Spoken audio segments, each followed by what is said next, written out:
Most people bring casseroles when your mother dies, but my stepfather brought an eviction notice. It was exactly 3 weeks after the funeral when Ronan knocked on the door. Wearing a suit that looked too expensive for a grieving widower, he did not ask if I was okay.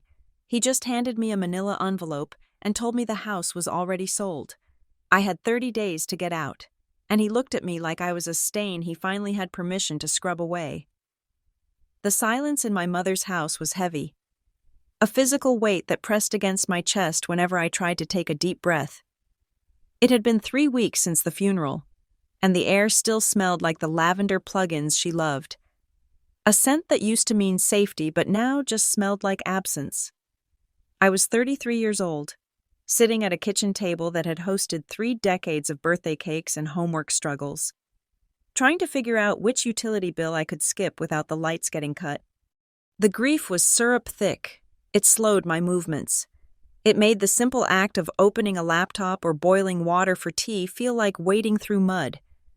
My remote job as a copy editor was the only thing keeping me tethered to the waking world, but my focus was shot. I had spent the last hour staring at a paragraph about supply chain logistics, reading the same sentence over and over until the words blurred into gray static. I took a sip of cold coffee and looked around the kitchen. The wallpaper was peeling slightly in the corner by the fridge, a project Mom kept saying we would get to next summer. There was no next summer anymore. There was just me, the peeling paper, and the terrifying reality of maintaining a 3-bedroom house on a salary that barely covered rent in a studio apartment. Then came the knock. It was not a friendly knock. It was a rhythmic, authoritative rap on the front door. 3 sharp strikes that demanded attention. My stomach tightened. I was not expecting anyone. The neighbors had stopped bringing casseroles a week ago, retreating into their own lives now that the polite window of communal mourning had closed. I walked to the door, wiping my hands on my jeans, and pulled it open. Ronan Hale stood on the porch. My stepfather looked exactly the same as he had at the funeral, impeccably dressed. His silver hair swept back, his face composed into a mask of professional solemnity. He was wearing a charcoal suit that I knew cost more than my car. He did not look like a man who had lost his wife of 12 years less than a month ago. He looked like a man arriving for a board meeting. "Hello, Leah," he said. His voice was smooth, a baritone that always sounded like it was narrating a commercial for investment banking. "Ronan," I said, blinking against the bright afternoon sun. I did not step back to let him in. I did not want him in, since Mom died. Every interaction with him had felt sharp, like handling broken glass. "I did not think you were coming by today. I needed to handle some administrative matters," he said. He did not ask how I was. He did not ask if I was eating or sleeping. He simply reached into the inner pocket of his jacket and withdrew a thick white envelope. He held it out to me. I took it automatically. The paper felt heavy, high quality. "What is this?" I asked. "It is a notice," he said. He clasped his hands behind his back and looked past me, peering into the hallway as if inspecting the condition of the floorboards. "We need to settle the estate. Leah, keeping this house is a drain on resources. It is not sustainable. I have made the decision to liquidate the asset." My brain stuttered. Liquidate the asset. He was talking about my childhood home. "Liquidate?" I repeated. "Ronan, Mom just died. We have not even gone through her clothes yet. That is sentimental, not practical," he said. His eyes finally locked onto mine, and they were cool, detached.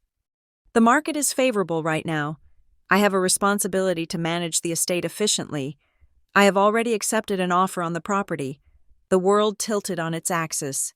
I gripped the doorframe to steady myself. "You accepted an offer?" I asked, my voice rising. "Without asking me?" "It is not your house." "Leah," he said gently. The gentleness was worse than shouting. It was patronizing. It was the way you spoke to a slow child. "It is part of the marital assets. It belongs to me now, and I have sold it." I looked down at the envelope in my hand. I tore the flap open, my fingers shaking. Inside was a single sheet of paper, folded in thirds. It was a standard eviction notice. Notice to vacate. You are hereby required to vacate the premises known as 24 Juniper Row within 30 days. 30 days, I whispered. The closing is scheduled for next month. Ronan said. He checked his watch, a gold timepiece that glinted in the sun.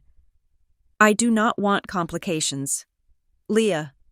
The buyer is a cash investor. He wants a quick turnover. Having you living here, surrounded by clutter, lowers the value. It makes the property look distressed. I felt a flush of shame heat my neck. I was the clutter. I was the distress. This is my home, I said, my voice trembling. It was your mother's house. He corrected. And now it is mine. You have 30 days. I suggest you start packing immediately. Do not make this difficult. It would be embarrassing for you if I had to involve the sheriff. He smiled then. It was a small, tight smile that did not reach his eyes. It was the smile of a man who had already won and was just waiting for the loser to realize it. I will send a moving crew for the furniture I want to keep, he added. You can take whatever personal trinkets you want from your bedroom, but leave the rest. The buyer might want the appliances. He turned and walked back to his car, a sleek black sedan parked at the curb. He did not look back. He got in, started the engine, and drove away, leaving me standing in the doorway with a piece of paper that said, my life here was over. That night, the house felt different. It was no longer a sanctuary. It was a ticking clock. Every creak of the floorboards sounded like a countdown. I sat on the floor of my mother's study, surrounded by the smell of old paper and lemon polish. This room had always been her command center. It was where she paid bills, wrote letters, and organized the chaotic details of our lives. I needed to find something, a will, a deed, a letter, anything that contradicted Ronan's calm assertion that he owned everything. I knew my mother. She was meticulous. She kept files for everything.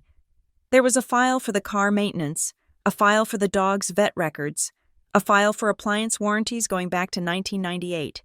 She would not have left the fate of her house, the only real wealth she had ever built, up to chance. I pulled open the bottom drawer of her oak desk, the one where she kept the important documents.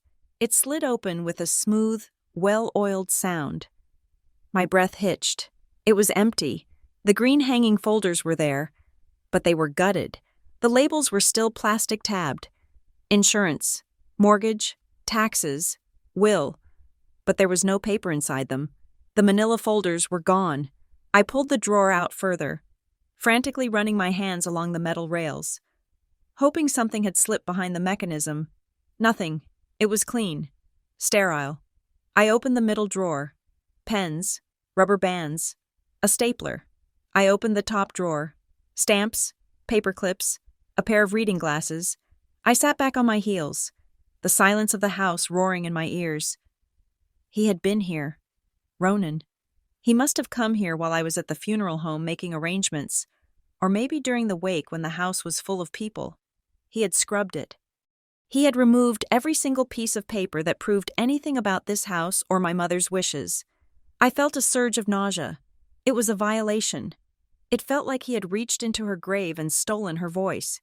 I was about to slam the drawer shut in frustration when I saw it, stuck to the underside of the top drawer, barely visible unless you were sitting on the floor looking up, was a small, yellow sticky note.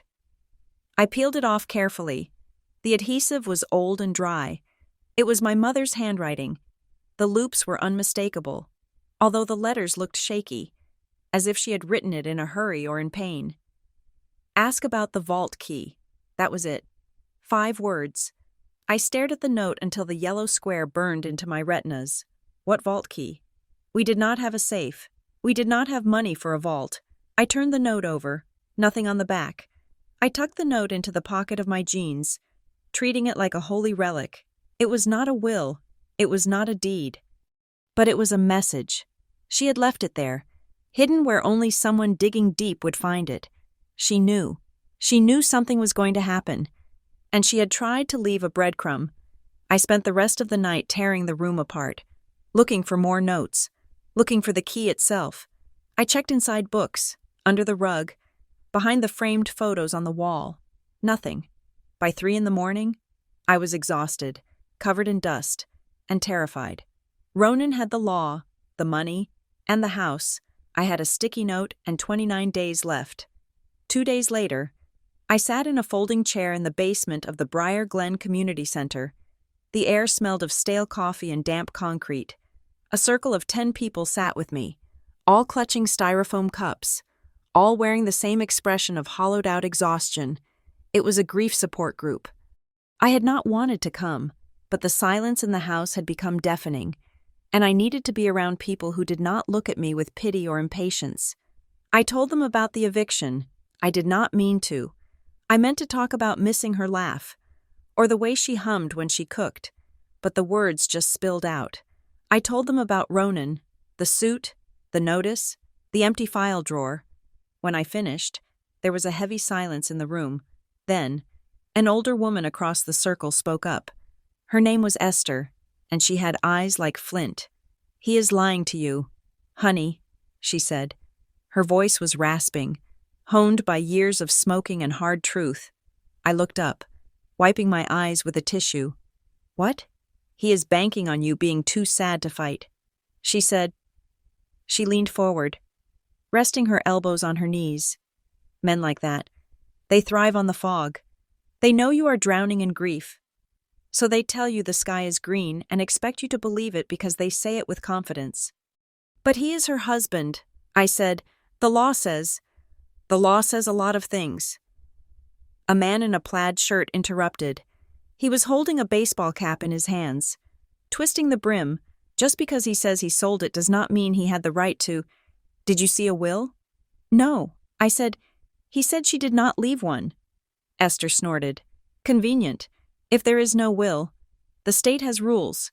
He does not just get to declare himself king of the castle." "You said he emptied the desk?" "Yes. That is not the action of an honest man." Esther said, "That is the action of a man hiding the body.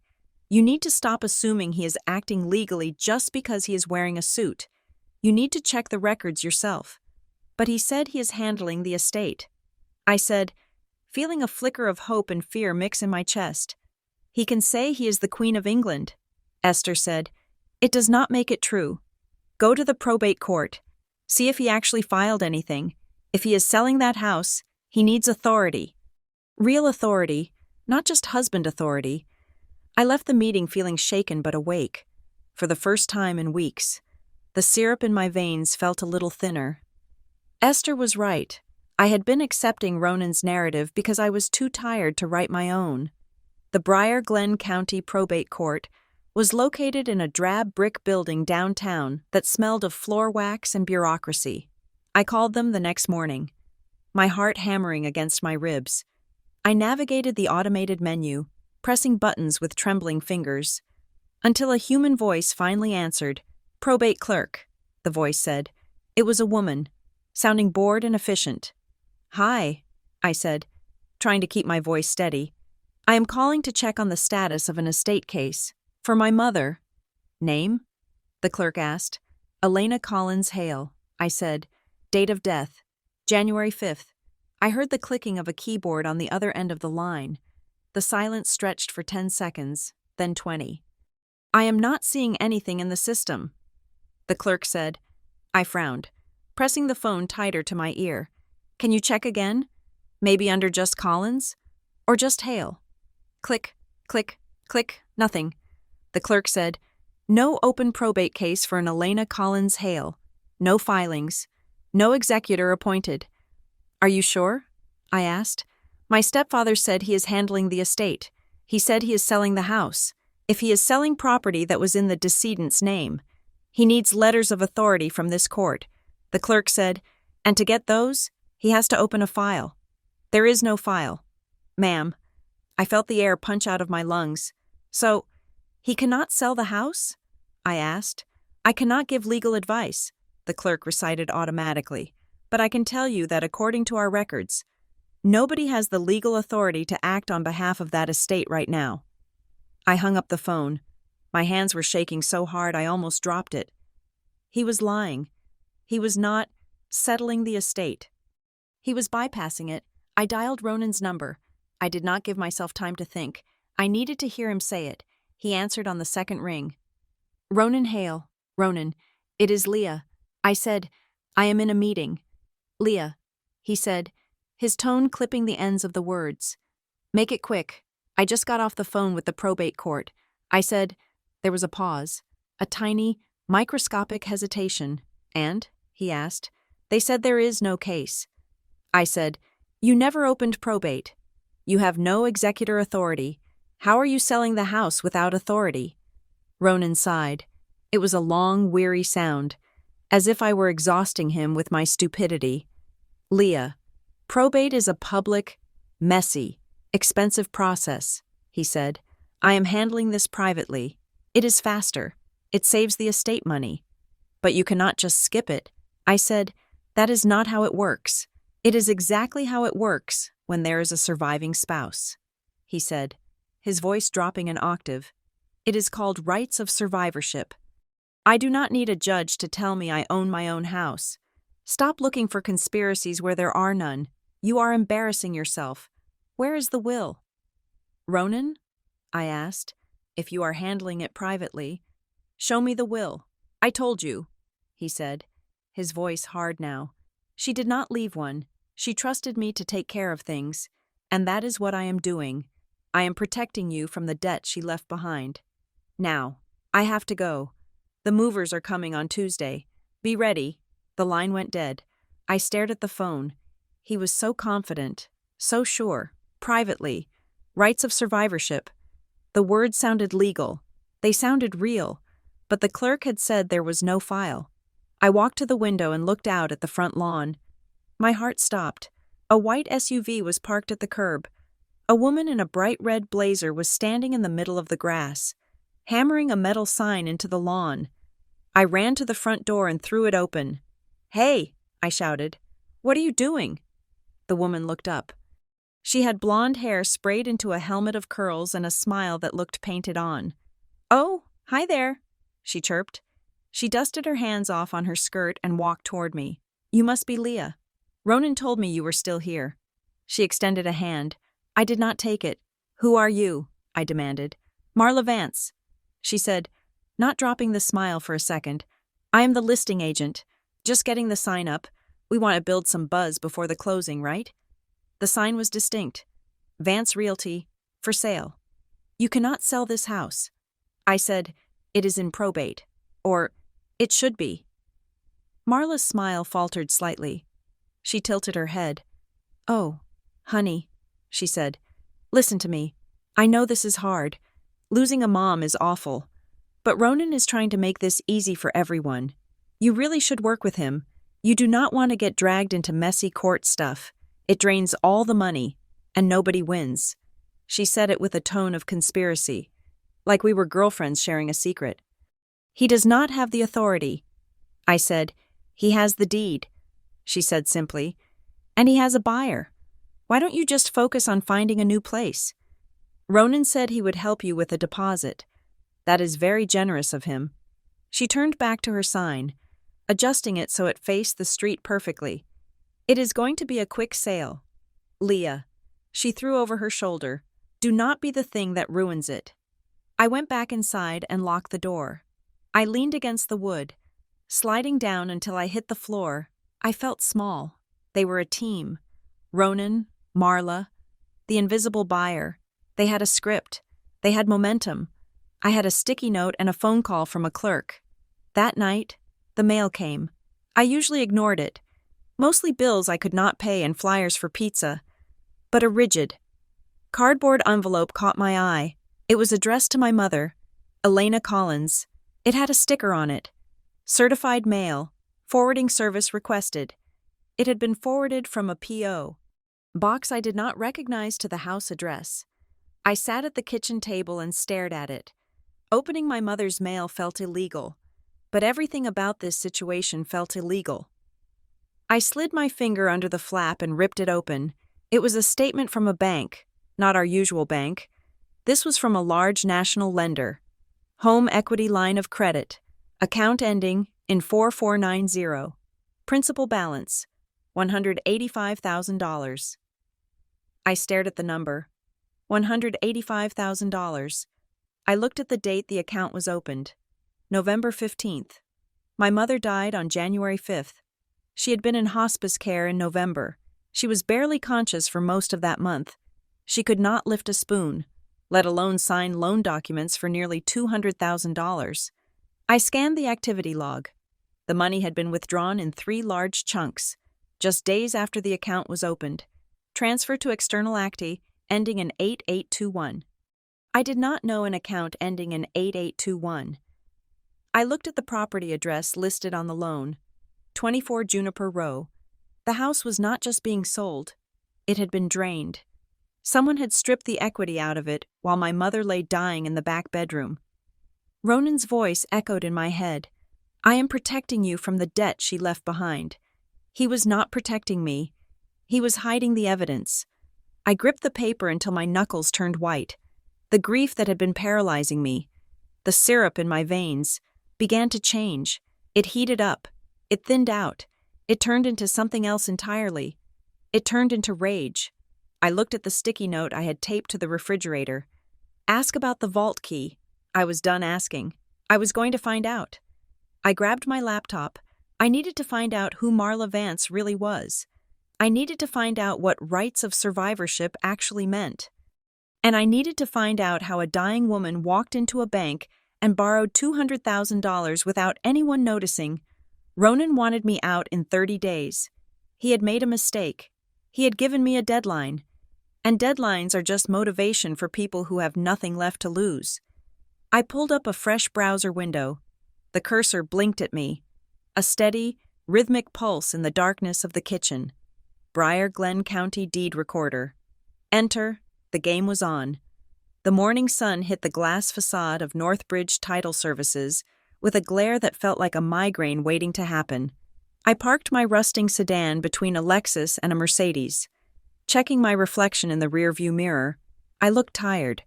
The dark circles under my eyes were bruising purple, and my hair was pulled back in a severe knot that pulled at my temples. I did not look like a person who bought real estate. I looked like a person who was about to be escorted out by security. I smoothed my blouse and marched inside. The lobby smelled of expensive carpet cleaner and fresh lilies. A receptionist with a headset and a smile that did not reach her eyes looked up from a curved mahogany desk. "Can I help you?" she asked. I tried to project confidence. "I am here to inquire about a closing." I said, "For 24 Juniper Row." Her fingers flew across a keyboard. "Ah, yes, the Hale transaction. Are you the buyer's agent?" "No." I said, "I am the daughter of the owner, the late owner, Elena Collins." The typing stopped. The receptionist's smile faltered, then tightened into a thin, professional line. She tapped a single key. A quiet reset. "I see," she said. Her voice had cooled by 10 degrees. "And your name?" "Leah Collins." She looked at her screen, then back at me. "I am sorry. Ms. Collins, I do not see your name on the file. The sellers are listed as Ronan Hale. He is my stepfather." I said, leaning forward on the desk. "He is trying to sell my mother's house, but probate has not been opened. I need to know what authority he presented to you. Did he show you a will? A trust document?" The receptionist sat back, her posture rigid. "Ms. Collins, I cannot discuss the details of an active transaction with a third party. I am not a third party," I said, my voice rising slightly. "I am her daughter. I live in the house, if you are not on the title and not on the contract. You are a third party to us," she said. She reached for her phone. "If you have a dispute with Mr. Hale, that is a civil matter. We just processed the paperwork provided to us. I just want to know if he showed you a will." I pleaded, "Just a yes or no. I'm going to have to ask you to leave," she said. She was not looking at me anymore. She was looking at a point over my shoulder, signaling a security guard who was standing near the elevators. "Mr. Hale has been very clear about the timeline for this closing. We cannot have disruptions." "Disruptions?" I laughed. A sharp, jagged sound. "He is stealing the estate. Please leave." "Ms. Collins," she said, picking up the phone receiver, "or I will call the police." I walked out. my face burning. Mr. Hale has been very clear. He had gotten to them first. He had painted the picture. And I was just the crazy stepdaughter trying to ruin the deal. I drove home, my hands gripping the steering wheel until they hurt. When I pulled into the driveway, I saw a familiar car parked across the street, a beige station wagon. Denise Harrow was waiting on my front porch. Denise had been my mother's best friend for 20 years. They had been in a book club that was really just an excuse to drink wine and complain about their husbands. Denise looked smaller than I remembered, her gray cardigan wrapped tight around her body. "Leah," she said as I walked up the path. "I saw the sign. Marla Vance? Really?" I unlocked the door and ushered her inside. The house felt stale, the air heavy with the dust of moving boxes I had started to pack in a panic. "He gave me 30 days, I said, tossing my keys on the counter. "He says he sold it to a cash buyer." Denise sat at the kitchen table, running a hand over the wood grain. She looked troubled. She was biting her lip, a nervous habit I had not seen in years. "Leah," she said quietly, "I need to tell you something. I did not say anything at the funeral because Ronan was playing the grieving widower so hard, and I did not want to cause a scene." "What is it?" I asked, sitting opposite her. "About 6 months ago. Your mom and I went to lunch," Denise said. She was upset. She had been fighting with Ronan. Bad fights. Not just bickering about the thermostat. About what? Money? "Mostly," Denise said, "and control. She told me she was worried. She said Ronan was pushing her to refinance the house, to take out cash for some investment scheme of his. She did not want to do it." My stomach turned over. The home equity line of credit, the $185,000. She told me she was going to fix it. Denise continued. "She used that exact phrase, 'I'm going to fix it.' She said she was going to put you on the house." "On the title?" I asked. "Yes," she said. "I am going to put Leah on the deed so he cannot sell it out from under me if I get sick." I felt a chill run down my spine. She knew he would do this. Did she do it? I asked. Did she ever say she finished the paperwork? She never mentioned it again. Denise said sadly, "And then she got sick so fast. By November, she was in the hospital, and Ronan was, well, he was guarding her like a pit bull. Nobody could get near her without him being in the room. I assumed she just ran out of time. Or maybe I thought it was just emotional talk. You know how people vent. It was not vent talk," I said, pulling the sticky note from my pocket. It was a plan. I showed her the note. "Ask about the vault key." Denise's eyes widened. She hid something. She whispered, "Leah, you have to find out what she did. Ronan is not doing this because he is efficient. He is doing this because he is afraid." After Denise left, I went into the digital trenches. Ronan had taken the physical files, but he was a man of the analog age. He understood paper shredders. I was not sure he understood cloud backups. My mother shared a desktop computer with him in the study, but she also had an old laptop she used for recipes and email. It was sitting on a shelf in the pantry, covered in flour dust. I plugged it in, praying the battery would hold a charge. It booted up, groaning with the effort. I guessed her password on the first try. The name of her first dog followed by the year she graduated high school. I opened her email client. The inbox was full of spam and newsletters she had never unsubscribed from. I went to the search bar. I typed attorney. Dozens of results. Most were spam. But near the bottom, dated October 12th, was a thread with a sender I did not know. Reception Hollisbram. Com. Subject: Estate Planning Consultation. Confirmation. I clicked it. Dear Elena, this email confirms your appointment with attorney Sarah Bram on October 20th at 2 o'clock in the afternoon regarding revocable trust funding and transfer on death, TOD, deed options. My heart hammered. A transfer on death deed. That was it. That was the magic document. If she had signed a TOD deed, the house would transfer to me automatically upon her death. It would bypass probate. It would bypass Ronan. I scrolled down. There was a reply from my mother, sent 2 days later. Thank you.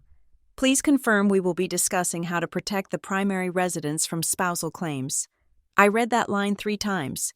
Protect from spousal claims. She was not just being prudent, she was building a fortress against him. Then, the thread ended abruptly. The last email was dated October 19th, 1 day before the appointment. Subject: cancellation. Dear Mrs. Hale, per your phone call this morning, we have canceled your appointment for tomorrow. We hope your family emergency resolves positively. Please reach out when you are ready to reschedule. I stared at the screen. My mother did not have a family emergency on October 19th. We had gone pumpkin picking that day. I have a photo of her on my phone. Laughing, holding a gourd, she was fine. She did not make that call. I grabbed my phone and dialed the number in the email footer for Hollis Bram Legal Group. It was late, almost 5, but someone answered. Hollis and Bram. This is Eric. Hi, I said. My name is Leah Collins, my mother. Elena Collins Hale. Had an appointment with your firm last October that was canceled. I need to know who canceled it. I am sorry, the voice said. I cannot give out client information. My mother is dead, I said bluntly. And I think someone impersonated her to cancel a meeting that would have changed her will. There was a silence on the line. Hold on one moment. Please, Musak played. It was a terrible, tinny version of a Beatles song. I waited, pacing the kitchen. A woman came on the line. Her voice was sharp, authoritative. This is Sarah Bram. Who am I speaking to? Leah Collins, Elena's daughter, Ms. Collins. I remember your mother calling to set up the appointment. The attorney said, she sounded very urgent. She wanted to discuss a TOD deed. Did she ever come in? I asked. No. The attorney said, the appointment was canceled the day before. Who called? I asked. The notes in our system say a call came in from the house line. The attorney said slowly. The receptionist noted that a man was speaking on her behalf. He claimed to be her husband. He said she was too ill to attend, and that they would handle the matters internally. I closed my eyes. He said she was too ill. On October 19th, she was driving a car. She was not ill. I said, he lied. Did they ever reschedule? No. The attorney said, we never heard from her again. I thanked her and hung up. Ronan had intercepted the meeting. He knew what she was planning. He must have seen the confirmation email or heard her on the phone. He canceled the appointment to stop her from signing the deed. He had run out the clock on her life. The sound of a drill shattered the quiet of the afternoon. I was in the living room, surrounded by boxes, when the noise cut through the front door. High-pitched, grinding metal. I ran to the door and yanked it open. A man in blue coveralls was kneeling at the lock, a power drill in his hand. Standing behind him, looking mournful and concerned, was Ronan. What are you doing? I shouted. The locksmith jumped, pulling the drill back. He looked from me to Ronan. You said the tenant was out? She is not a tenant, Ronan said smoothly. He stepped forward, raising his hands in a gesture of calm that made me want to scream. Leah, please, lower your voice. You are upsetting the neighbors. You are drilling my lock, I yelled. I have 30 days. It has been 5. I know, Ronan said. His voice was dripping with fake sympathy. But I have been worried about you. Leah, Marla told me you came to the title office today and made a scene. Screaming at the staff? Accusing people of theft? I did not scream. I said, I asked a question. Ronan turned to the locksmith. She has been having a very hard time since her mother passed, he said in a low, confidential tone, a lot of confusion, emotional outbursts. I think it is best if we secure the property early, for her own safety. The locksmith looked uncomfortable. He stood up, wiping metal shavings from his pants. Look, buddy, if someone is living here, I cannot change the locks without a court order. That is an illegal eviction. Ronan's face hardened, just for a second. Then the mask of the grieving father slipped back into place. I am the owner, Ronan said, pulling a folded deed from his pocket. This is my property. She is a guest who has overstayed her welcome and is becoming unstable. Unstable? I stepped onto the porch. You are the one stealing a dead woman's house. You canceled her lawyer appointment. You drained the equity line. See? Ronan said to the locksmith, gesturing at me. Paranoid delusions. She thinks there are conspiracies everywhere. I just want to make sure the house is secure so she does not damage anything in a fit of rage. The locksmith looked at me. I was shaking. I was wearing sweatpants and a stained t-shirt. I probably looked crazy, but I stood tall. I have rights. I said to the locksmith, if you touch that lock again, I will call the sheriff, and I will tell them you are assisting in a constructive eviction. The locksmith looked at Ronan. I am out, he said. I do not get paid enough for domestic disputes. Call me when the house is empty. He packed his drill and walked to his van without looking back. Ronan stood on the porch, staring at me. The sympathy was gone. His eyes were cold, flat stones. You are making this very difficult. Leah, he said softly, I know what you did. I whispered, I know about the TOD deed you blocked.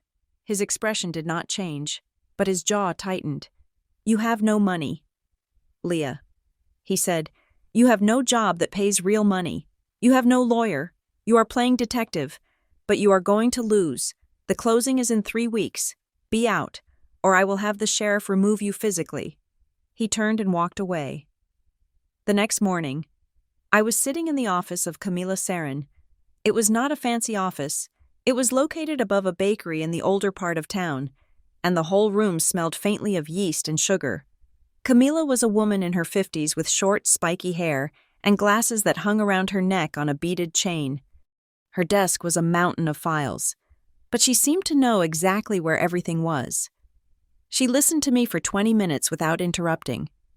She took notes on a yellow legal pad, her pen scratching furiously. When I finished, she sat back and looked at me over her reading glasses. Okay, she said, here is the reality. You are right, and he is smart. That is a dangerous combination. Can he sell it? I asked. Technically? No, not without probate, Camila said. But practically? Yes. If he can trick a title company into insuring the deal, he can sell it, and then the money vanishes, and you spend the next 5 years suing him to get back pennies. How is he doing it? I asked. The title company said he has authority. Camila sighed. She pulled a piece of paper from a file. In this state, if a husband and wife own a house, it usually defaults to something called joint tenancy with rights of survivorship. If that is the case, when she dies, he gets the house instantly. No probate needed. But was it joint? I asked. Denise said Mom wanted to put me on the title. We need to check the deed history, Camila said. She turned to her computer. I can pull the county records right now. It costs $10. You have $10? I nodded. She typed for a moment, hitting the enter key with a flourish. Okay, she muttered. Let's look at the chain of title. She squinted at the screen. Interesting. She said, what? The house was purchased by Elena Collins in 1999. Camila read, before she married Ronan. Yes, I said. She bought it with the divorce settlement from my dad, and she never added Ronan to the deed. Camila said, the title remained solely in her name. Elena Collins, sole owner. I felt a surge of triumph. So he does not own it. Wait, Camila said. She scrolled down. There is a new document recorded. Just 2 weeks ago, January 7th, 2 days after she died, it is an affidavit of surviving spouse, Camila said. What is that? It is a document used to clear title, Camila explained. Basically, Ronan filed a sworn statement saying that even though his name was not on the deed, under community property laws or a marital agreement, he inherits the property. He is claiming spousal succession. Can he do that? Only if it is true, Camila said, and only if there is no will stating otherwise. But here is the catch. Title companies love these affidavits. They are easy. They avoid court. If he finds a lazy title officer, and it sounds like he has, they will accept this affidavit as proof of ownership and let him sell. She clicked on the document to open the image. Let's look at the filing, she said. On the screen, a scanned PDF appeared. It was a standard legal form, filled out in Ronan's sharp, architectural handwriting. I, Ronan Hale, being first duly sworn, depose and say that I am the surviving spouse of Elena Collins. Camilla leaned in closer to the screen. "Look at the notary block," she said. I leaned in. The stamp at the bottom was purple and smudged. "Subscribed and sworn to before me this 7th day of January." The notary's name was barely legible, but the commission number was clear, and the location was listed as the Pack Ship Station on Route 9. "I know that place," I said. "It is next to the grocery store." Camilla pointed to the date. January 7th, 2 days after she died. "Where was Ronan on January 7th? Camilla asked. I thought back.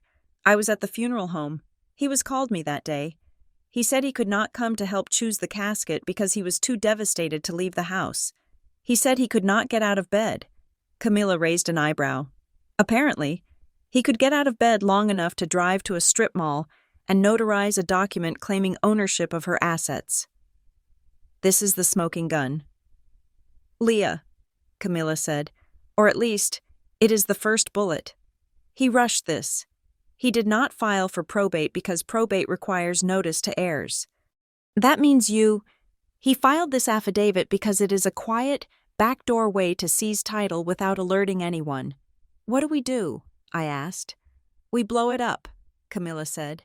She reached for a fresh legal pad. "I am going to file an emergency petition for supervised administration," she said. Writing as she spoke, "We are going to open a probate case today.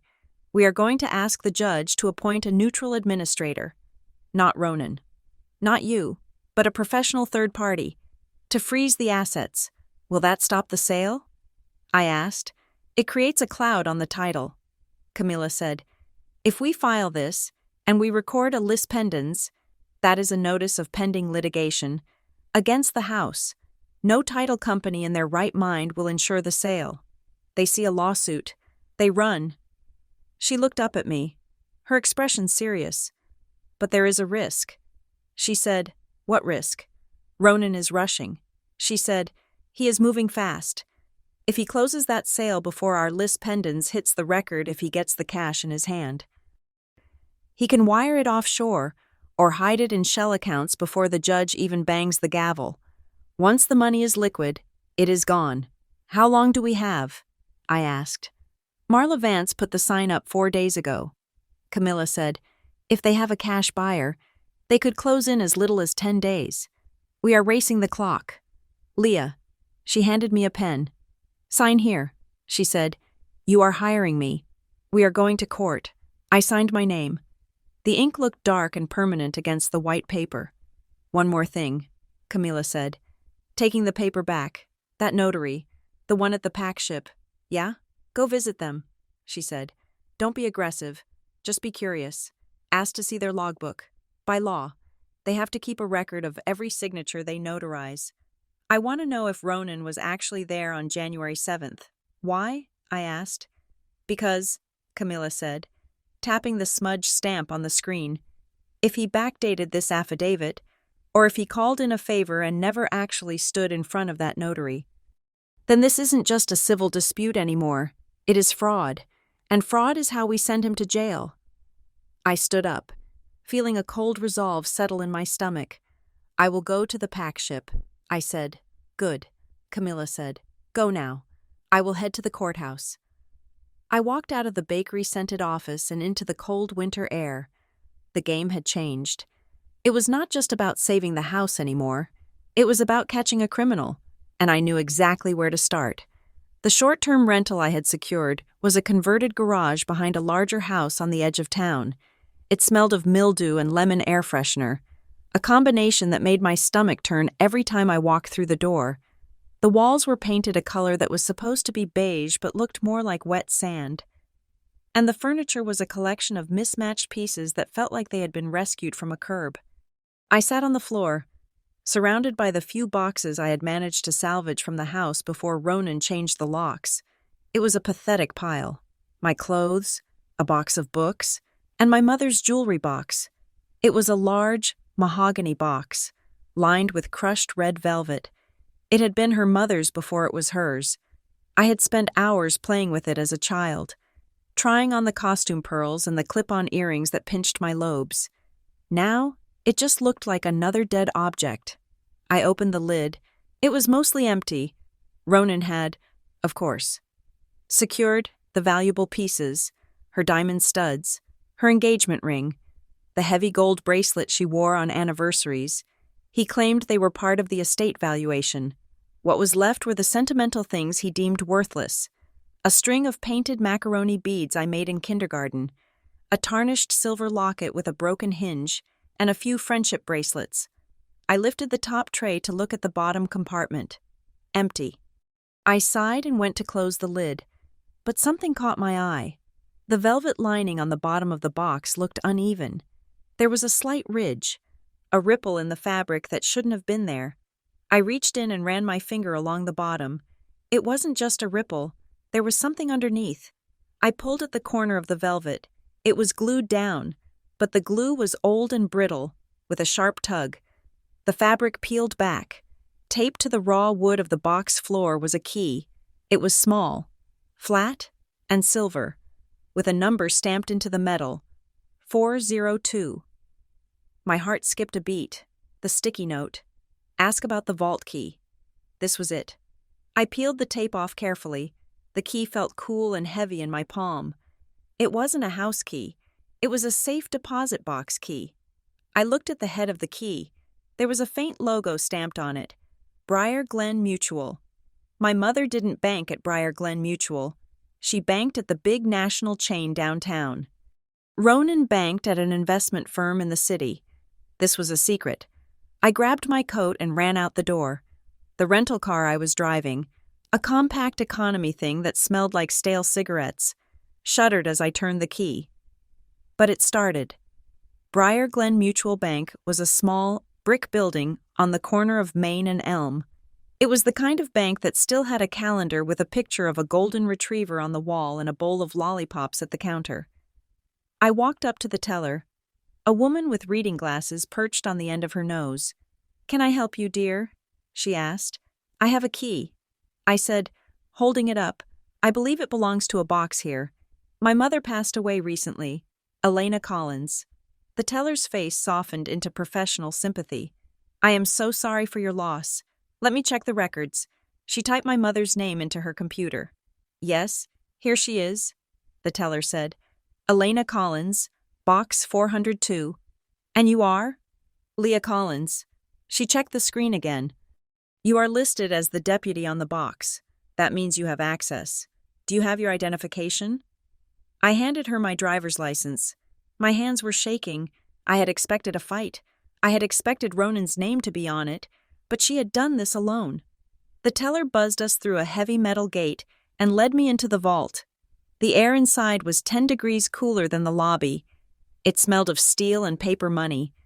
She pulled a long box out of the wall and carried it to a small private room. "Take your time," she said, closing the door behind her. I sat at the small table and stared at the gray metal box. This was it. The answers. The will. The proof that Ronan was a liar. I lifted the lid. It was not full of cash. It was not full of diamonds. There was just a single, thick manila envelope, written on the front, in my mother's distinct, looping script, were the words, "Leah, only if Ronan tries to sell." I felt a sob catch in my throat. She knew.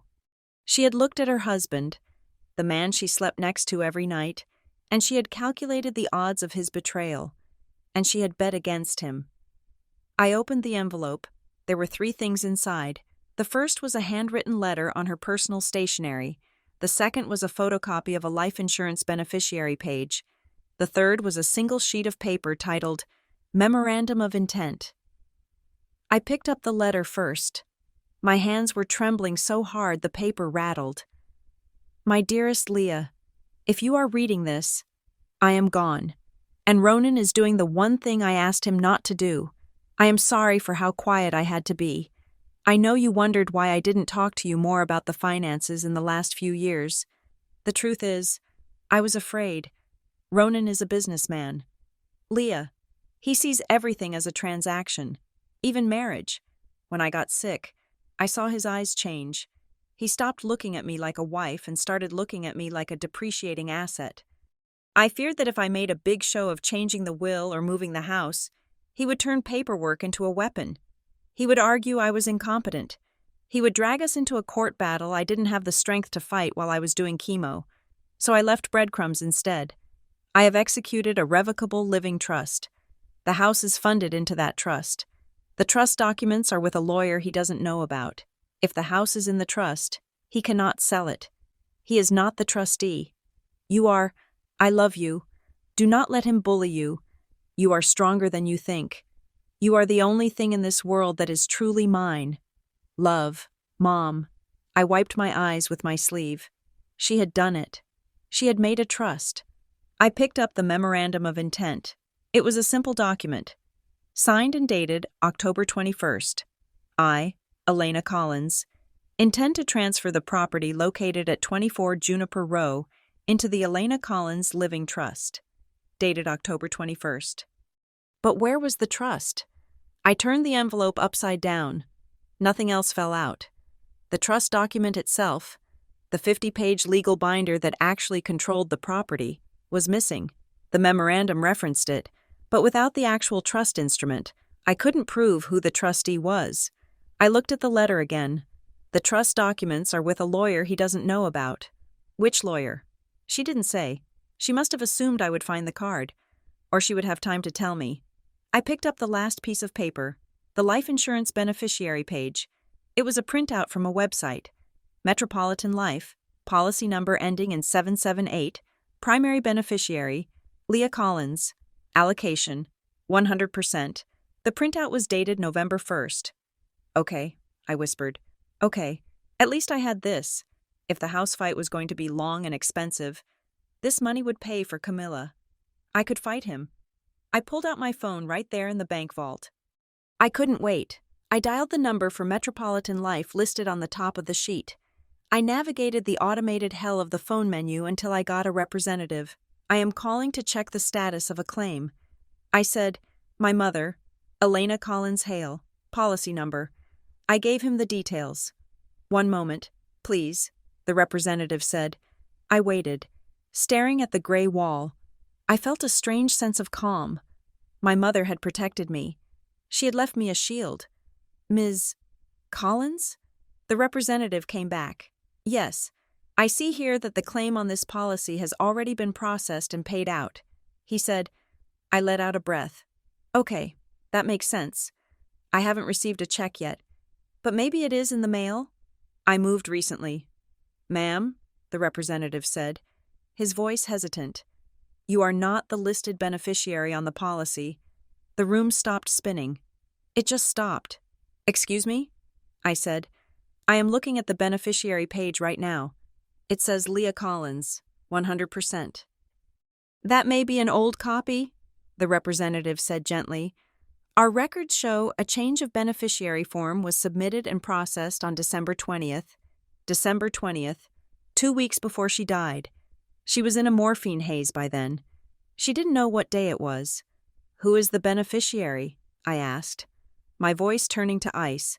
I cannot disclose that to a third party, the representative said. It is Ronan Hale, isn't it? I said, my stepfather. I cannot confirm or deny.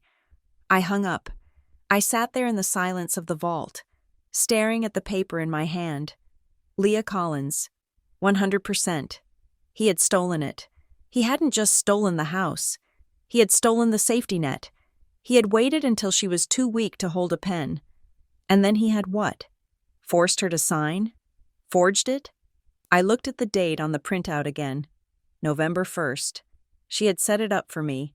And on December 20th, he had taken it back. I left the bank like a sleepwalker. I didn't feel the cold air outside. I didn't hear the traffic. I just felt a burning, white-hot clarity. Ronan wasn't just a grieving widower making efficient decisions. He was a predator. I went straight to Camilla's office. I didn't have an appointment, but the look on my face must have frightened the receptionist because she waved me right back. Camilla was on the phone, but she hung up when she saw me throw the envelope on her desk. What happened? She asked. He took the insurance.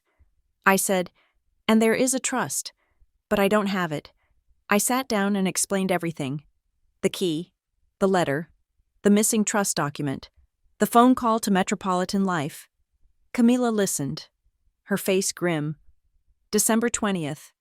She repeated, "That is very late in the game. I need to see that change form." I said, "The one they submitted to the insurance company."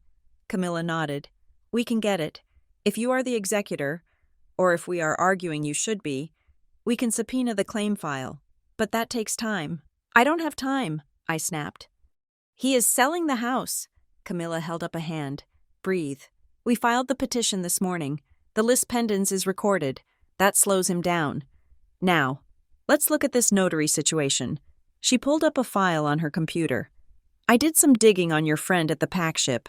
She said, "His name is Gary Slater. He has had 2 complaints filed against his commission in the last 5 years, both for notarizing without the signer present. He is Ronan's guy." I said, Camila turned her screen toward me. "I managed to get a copy of the deed recording affidavit, the one from the title company. Look at the signature. It was my mother's name, Elena Collins. But it looked careful. My mother's signature was fast. It was a flying loop of letters, confident and messy. This signature looked like someone drawing a picture of her signature. The lines were shaky, not from speed, but from hesitation. That is not her." I said, "It is close," Camila said. "Maybe close enough to fool a clerk who looks at 1,000 of these a day. But if we put it under a microscope—" "Can we prove it?" I asked. Camila took off her glasses and rubbed the bridge of her nose. "Forgery is a heavy word, Leah, and it is hard to prove quickly. We need a handwriting expert. We need original exemplars. We need to depose the notary. That takes months. And thousands of dollars. I don't have thousands of dollars." I said, "I have a negative bank balance and a rental that smells like bleach." Camila looked at me with pity. That was the look I hated most. "Leah," she said softly, "you have to ask yourself a question. Is this worth it? The house has debt on it now. That HELOC Ronan took out. The insurance money is gone. Even if you win, you might just win a pile of debt and a house you have to sell anyway to pay me." I looked at the letter in my hand. "You are the only thing in this world that is truly mine." It wasn't about the money. Not anymore. "He is erasing her," I said. "He is rewriting the last month of her life to make it look like she chose him, like she didn't care about me. He is stealing her voice." Camila nodded slowly. She put her glasses back on. "Okay," she said. "Then we fight. But we need to catch him in the act. We need to find that trust document. If she made a trust, she funded the house into it. That means the deed was transferred, but the county records show the deed is still in her name." I said, "Then the deed wasn't recorded." Camila said, "Or he intercepted it." I thought about the letter. The trust documents are with a lawyer he doesn't know about. I need to find that lawyer. I said, "And I need to see who is buying this house." Camila added, "If the buyer knows about the dispute and proceeds anyway. They are not a good faith purchaser. That gives us leverage." I stood up. "I know how to find the buyer." "How?" "There is a showing today." I said, "Marla Vance posted it on Facebook. Exclusive preview for investors." "Leah," Camila warned, "do not make a scene. If you get arrested for trespassing, I cannot help you. I won't make a scene." I said, buttoning my coat, "I am just going to look." I parked 3 streets away from Juniper Row and walked. I didn't want Ronan to see my car.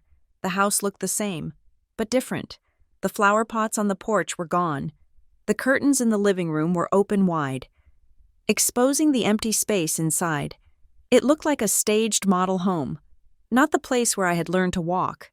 There were 2 cars in the driveway, Marla's white SUV and a sleek silver sports car. I walked up the driveway. My heart was hammering against my ribs like a trapped bird. The front door was unlocked. I turned the handle and stepped inside. The smell hit me first. Fresh paint. They had painted over the scuff marks in the hallway. The scent of lavender was gone, replaced by the chemical tang of latex and new carpet. I heard voices in the kitchen. "It is a solid structure," Marla was saying. Her voice was bright, professional, and completely devoid of soul. The foundation is good, and the location is prime. You can flip this in 3 months. I walked silently down the hallway, my sneakers making no sound on the hardwood. I stopped just outside the kitchen archway. Marla was leaning against the counter, my mother's counter. Standing opposite her was a man in a navy blue suit. He was younger than Ronan, maybe 40, with slicked back hair and a smile that looked like it cost $5,000, Evan Rusk. I knew the name from the real estate listings. He was a small developer. That was code for a guy who bought family homes, painted them gray, and sold them for double the price to people from the city. The title work is clean? Evan asked. He was running his hand along the granite countertop, inspecting it for flaws. Marla waved a hand dismissively. Oh, absolutely. Ronan has filed the affidavit. We have a title commitment ready to go. What about the daughter? Evan asked. He paused, looking out the window at the backyard. Ronan mentioned she was difficult. Marla laughed. It was a cruel, tinkling sound. Leah? She is a mess. Emotionally attached, but not legally relevant. She is making noise because she wants a payout, but she has no standing. Ronan has handled everything. I felt the blood drain from my face. Not legally relevant. I reached into my pocket and pulled out my phone. I swiped to the voice recorder app and hit the red button. Is she going to be a problem at closing? Evan asked. I don't like drama. Marla, I like clean keys and empty rooms.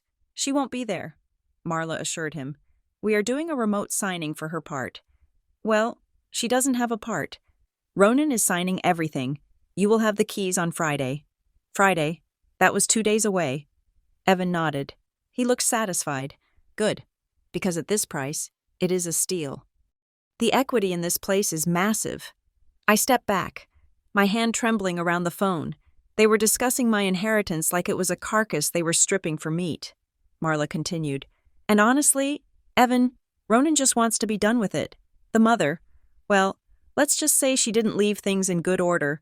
Ronan has had to clean up a lot of administrative chaos. Administrative chaos. That was what they called my mother's attempt to protect me. I wanted to walk in there. I wanted to scream.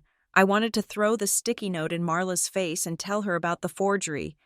But Camila's voice was in my head. Do not make a scene. If I screamed now, they would call the police. They would paint me as the crazy, unstable daughter. I would lose the high ground. I needed to be smarter. I needed to be the thing they didn't expect. Quiet. I backed away, step by step, until I was at the front door. I slipped out, closing it silently behind me. I stood on the porch for a moment, breathing in the cold air, emotionally attached but not legally relevant. I looked at the recording on my phone.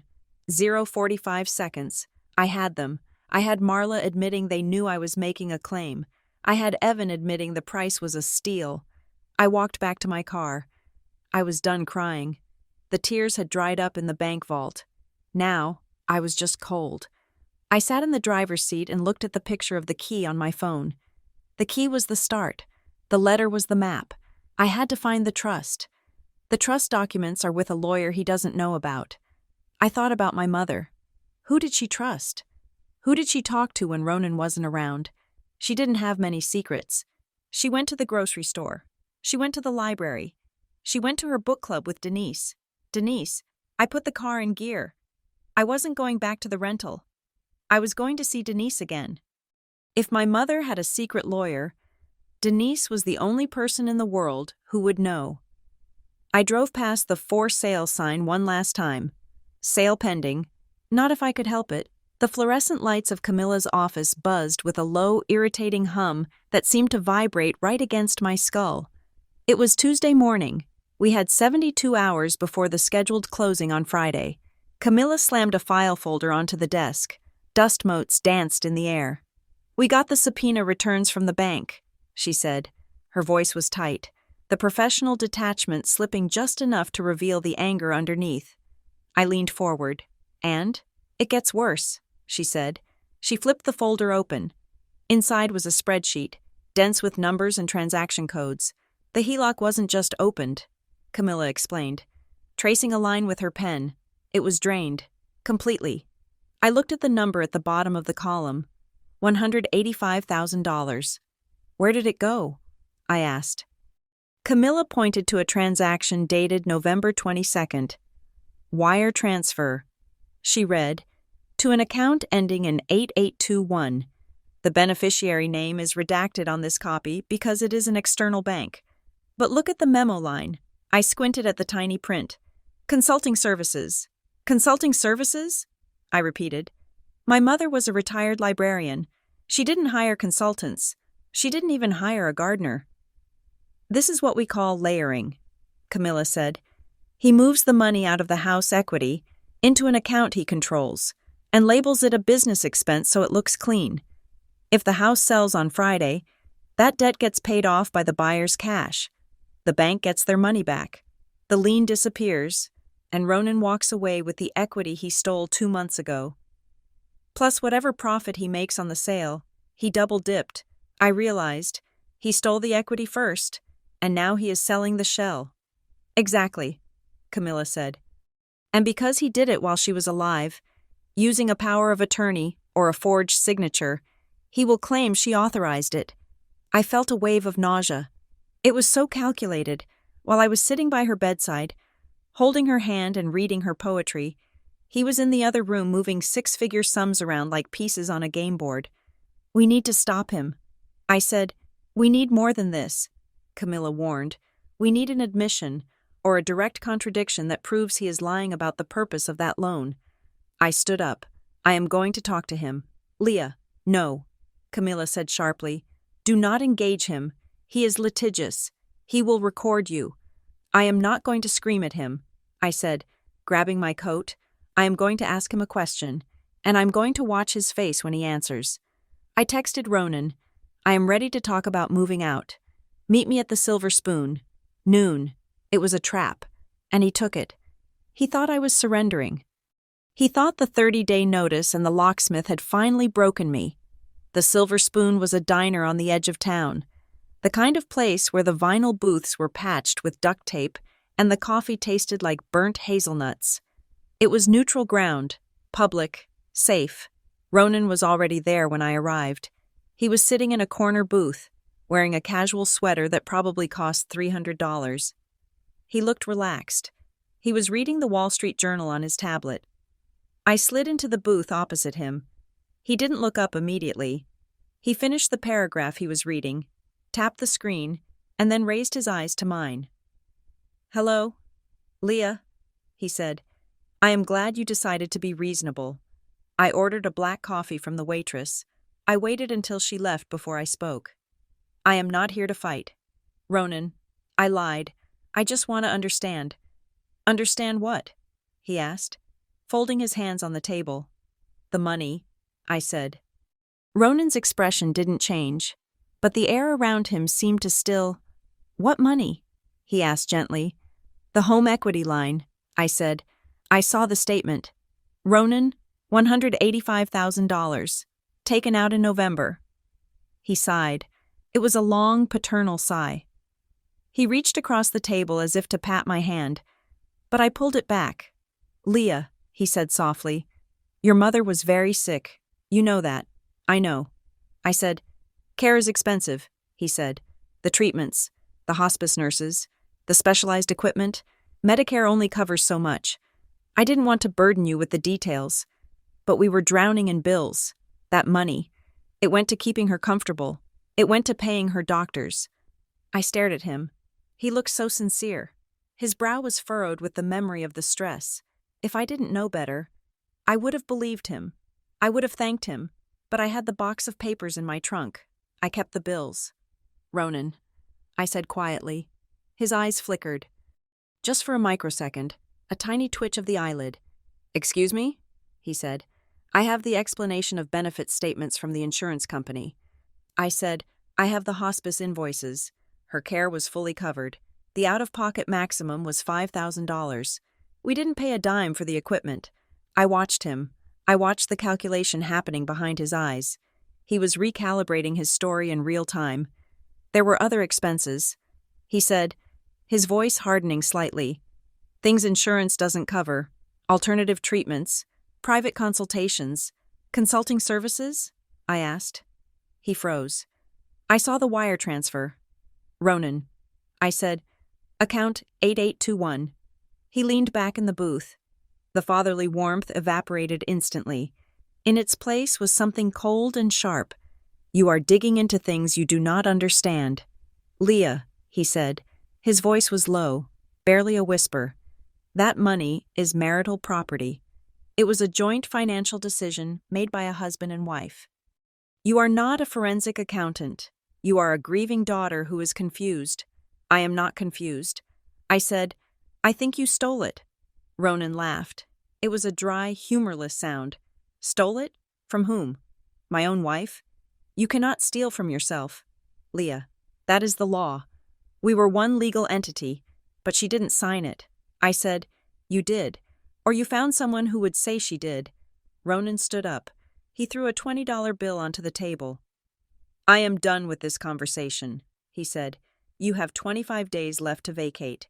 If you continue to harass me about my private finances, I will have my lawyer file for a restraining order. I will claim you are stalking me. And given your recent outbursts at the title company and the locksmith, a judge will believe me. He leaned down, bringing his face close to mine. Stop playing detective. Leah, you are going to get hurt. And the house is sold. It is over. He walked out of the diner. I sat there, shaking. He hadn't denied it. Not really. He had justified it. You cannot steal from yourself. But the flicker in his eyes when I mentioned the medical bills, that was fear. He knew I had caught him in a lie, and fear makes people make mistakes. I went back to Camilla's office. I told her about the diner. He threatened a restraining order. I said, of course he did. Camilla said, that is the standard playbook. If he gets a restraining order, you cannot go to the closing. You cannot go near the house. He removes you from the board completely. We need to find that notary. I said, Gary Slater, the guy at the pack ship. I have been trying. Camilla said. She spun her monitor around. I called the store. They said he quit yesterday. Quit? Walked out in the middle of a shift, Camilla said. Left his keys on the counter, and when I try his cell phone, it goes straight to voicemail. He is running. I said, or he is being paid to disappear. Camilla said, Ronan knows we are looking at the affidavit. He knows the stamp is the weak link. If Gary Slater vanishes, we can't depose him, and without his testimony saying he didn't witness the signature. The document stands as valid on its face. We are hitting a wall, I said, burying my face in my hands. Every time we find a thread, he cuts it. Camilla tapped her pen on the desk. There is one more thing, she said. It is a long shot, but I had my paralegal pull the public records on Ronan and your mom. Everything. Voting records, tax liens, marriage license, and there is something weird about the marriage certificate. She said, weird how? She pulled a photocopy from the file. It was a grainy black and white image of a marriage license from 12 years ago. Look at the bottom, she said. I looked. It showed their names. The date, the signature of the officiant. I don't see it. I said, turn the page. Camilla said, I turned it. It was blank. Exactly. She said, in this county, a marriage certificate is a 2-page document. The first page is the application and the ceremony details. The second page is the clerk's certification, the official seal that registers the marriage with the state. This copy it ends after page 1. What does that mean? I asked. It means the clerk might have missed scanning it, Camilla said, or it means the paperwork was never fully processed. I felt a jolt of memory. Denise, I whispered. What? Denise Harrow, my mom's friend. She told me something. She said Ronan and Mom separated briefly about a year after they got married, and there were whispers that the paperwork was never properly refiled after a courthouse error. Ronan always called it nonsense. Camilla sat up straighter. If they weren't legally married or if there is a defect in the marriage record, then his affidavit of surviving spouse is perjury. He isn't a surviving spouse. He is a surviving boyfriend, and he has no rights to the house. I said, 0. Camilla said, if they weren't married, The house goes to her biological heirs. You? I grabbed my bag. I am going to the Hall of Records. The Hall of Records was in the basement of the courthouse. It was a room that smelled of old dust and decaying paper. I filled out a request slip for the original marriage license. The clerk, an elderly man with tremors in his hands, disappeared into the stacks. I waited for 20 minutes. The silence was thick. When he returned, he was holding a bound book. Here we are, he said, volume 402. He opened the book to the page. There it was, Elena Collins and Ronan Hale. I looked at the bottom of the page. It was signed by the officiant, a judge I didn't recognize. Where's the certification? I asked. The second page? The clerk frowned. He licked his thumb and turned the page. It was the next marriage. A different couple. He turned back. He ran his finger along the seam of the binding. Well, that is irregular, he muttered. What? I asked. Usually, the certification is stamped on the back or filed as a rider. He said, it looks like this was entered into the log, but never finalized by the recorder. Is it valid? I asked. My breath caught in my throat. The clerk shrugged. Technically, the marriage exists because the ceremony happened, but administratively, it is incomplete. If someone were to challenge it, they might have a case to say the registration is defective. I took a picture of the page with my phone. It wasn't a smoking gun. It was a smudge. But in the legal world, a smudge was enough to start a fire. If Ronan wasn't properly married, he couldn't use the spousal affidavit. He would have to go through probate. And if he went through probate, I would be the administrator. I walked out of the courthouse feeling a strange mix of hope and terror. I had a weapon now, but using it would mean dragging my mother's personal life into the public eye. It would mean humiliating her memory to save her legacy. My phone buzzed. It was Camilla. Don't go back to the house. The text read, Ronan's lawyer just emailed me. They are threatening a harassment suit if you interfere with the closing. They are watching you. I sat in my car. The closing was in 48 hours. I had the marriage defect. I had the HELOC fraud. I had the missing trust. But I didn't have the one thing that would stop a title officer cold. I didn't have the trust document itself. I went back to the rental. The smell of mildew was worse tonight. It was raining, and the dampness was seeping through the walls. I couldn't sleep. I sat on the floor with the box of electronics I had saved. My mother's old tablet, an iPad, 3 generations old. The screen was cracked in the corner. I plugged it in. It pinged as it came to life. I had checked her email. I had checked her photos. But I hadn't checked the other apps. I opened the voice memos app. Most of them were mundane. Grocery list, note for gardener, recipe idea. But there was one at the bottom, dated December 15th. It was labeled Draft 4. I pressed play. The sound of static filled the room. Then, a voice. Leah? Is this on? It was her. Her voice was weak, breathless. I could hear the hum of the oxygen machine in the background. I closed my eyes, tears instantly hot on my cheeks. Leah, if you are hearing this, it means he is trying to sell. She coughed. It was a wet, painful sound. I tried to tell you at the hospital, but he was always there. He never leaves the room. He is watching me write this. He thinks I'm playing Sudoku. A pause, a sharp intake of breath. I signed the trust. Leah, I signed it on October 21st. I met Sarah Bram in the parking lot of the library because I knew he was tracking the car. We did it on the hood of her sedan. Sarah Bram, the lawyer who said the appointment was canceled. She had lied to me. No, she hadn't lied. She had protected the secret. The office appointment was canceled to throw Ronan off. They met in secret. The papers. Leah, don't argue with him. He's too good at arguing. He will twist your words. Just go. Go where the papers are supposed to go. Go where the papers are supposed to go. What did that mean? I told Sarah to hold them until you came.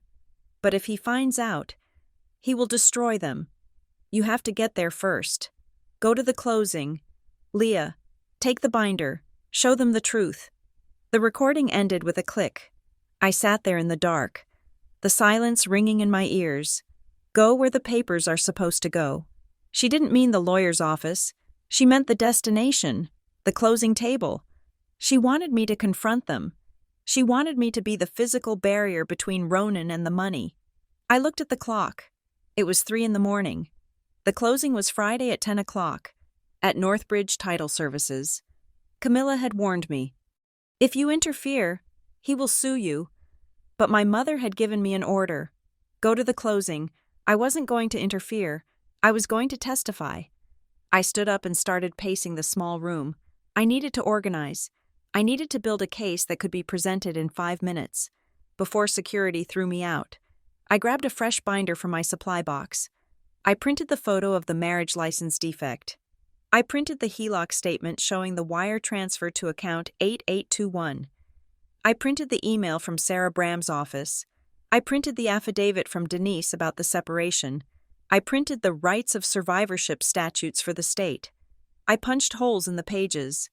The sound of the hole punch was satisfying. Crunch, crunch. I was building a bomb. A paper bomb. Ronan thought he was walking into a transaction. He thought he was going to sign a few papers, shake hands with Evan Rusk, and walk away with $500,000. He didn't know I was coming. I thought about the diner, the way he had looked at me. You are not a forensic accountant. You are a grieving daughter. He was right. I was a grieving daughter. And that was exactly why he should be terrified. Friday morning dawned gray and wet. The sky was the color of a bruise. I dressed carefully. I didn't wear my morning clothes. I wore a navy blue blazer, a crisp white shirt, and the most uncomfortable heels I owned. I pulled my hair back into a tight bun. I put on lipstick. I looked like a lawyer, or an executioner. I drove to Northbridge Title Services. The parking lot was full. I saw Ronan's black sedan. I saw Marla's white SUV. I saw Evan Rusk's silver sports car. They were all there, the cast of characters. I checked my phone. A text from Camilla. I filed the emergency motion this morning. The judge is reviewing it. But we don't have an order yet. If you go in there, you are on your own until I get there. I took a deep breath. On my own. I grabbed the binder. I grabbed the old iPad with the voice memo queued up. I walked into the building. The automatic doors slid open with a hiss. The receptionist, the same one who had threatened to call the police, looked up. Her eyes went wide. "Ms. Collins," she said, reaching for her phone. "You cannot be here." I walked past her. I didn't run. I didn't shout. I just walked with purpose toward the conference room at the end of the hall. "Ms. Collins, stop." I ignored her. Through the glass wall of the conference room, I saw them. Ronan was at the head of the table. He was laughing at something Evan Rusk said. Marla was shuffling papers. The title officer, a woman I didn't recognize, was stamping documents. They looked like a family, a happy, wealthy family doing business. I put my hand on the door handle. It was cold metal. Inside that room, Ronan was erasing my mother. He was turning her life into a check made out to himself. I pushed the door open. The laughter stopped instantly. Every head turned. Ronan's smile didn't just fade. It vanished. His face went blank, then darkened with a rage I had never seen before. "Leah," he said. His voice was a low growl. "Get out." I didn't look at him. I looked at the title officer. I looked at Evan Rusk. I walked to the empty chair at the end of the table and set my binder down with a heavy thud. "I am not leaving," I said, "and neither is this house." Ronan stood up. "Call the police," he said to the receptionist who was hovering in the doorway. "Go ahead," I said, opening the binder. "Tell them to come, because I have evidence of bank fraud, notary fraud, and a defective marriage license in this binder, and I think the police would be very interested to see it." I looked Evan Rusk in the eye. "Do you want to buy a house that is about to be a crime scene?" I asked. Evan stopped smiling. He looked at Marla. Marla looked at Ronan. The room went deadly silent. I had their attention. Now I just had to survive the next 10 minutes. My phone vibrated against my thigh. A dull, rhythmic buzz that felt like a countdown. I was sitting in the driver's seat of my car in the parking lot of Northbridge Title Services. The engine was off, but the heat was still ticking as the metal cooled. I pulled the phone out. It was a text from Camila. "The judge hasn't signed the order. The clerk says the docket is backed up until Monday. We cannot stop the closing legally right now.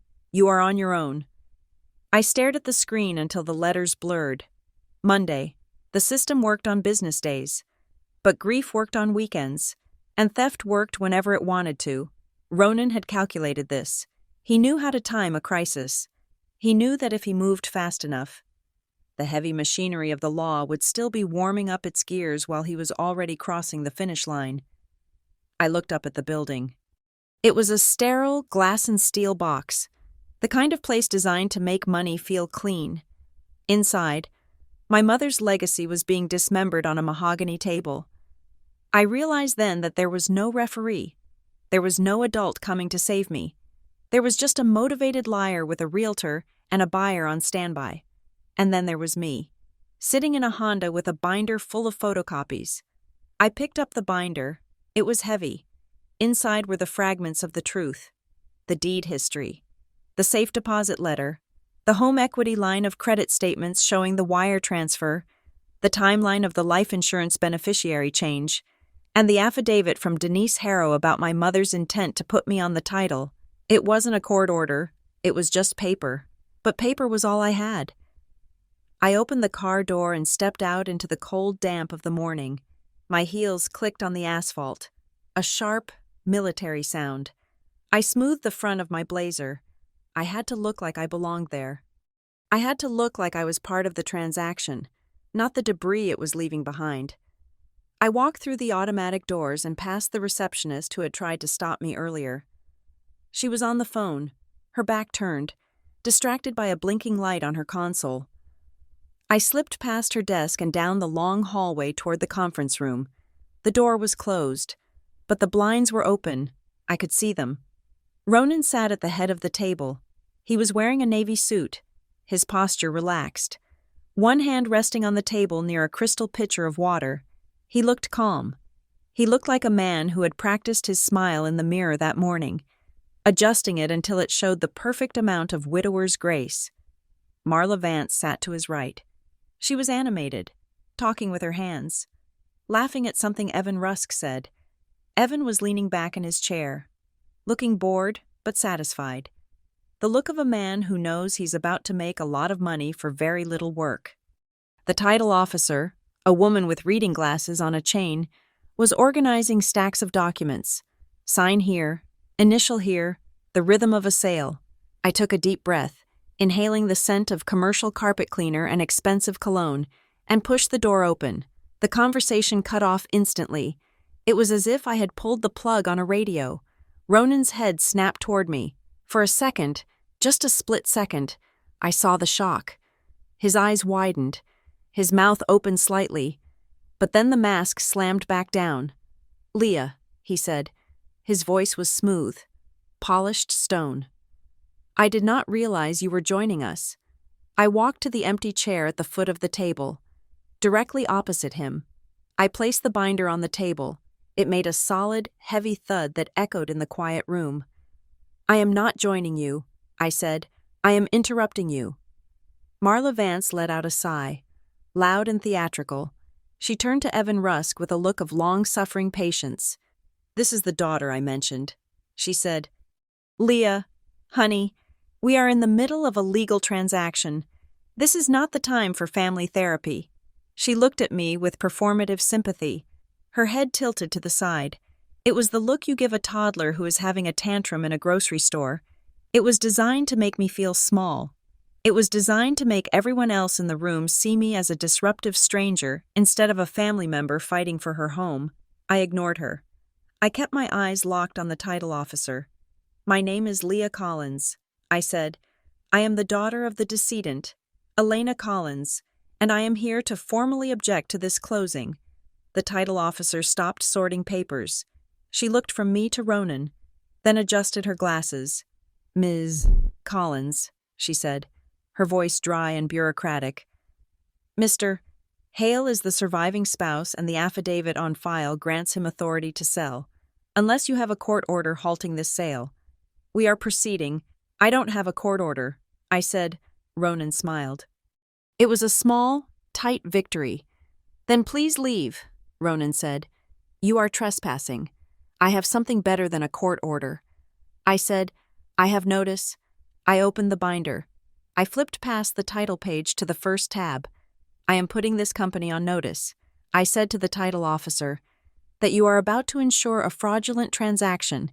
If you proceed with this sale today, you are doing so with full knowledge that the seller has no clear title. Evan Rusk sat up straighter. The boredom was gone from his face.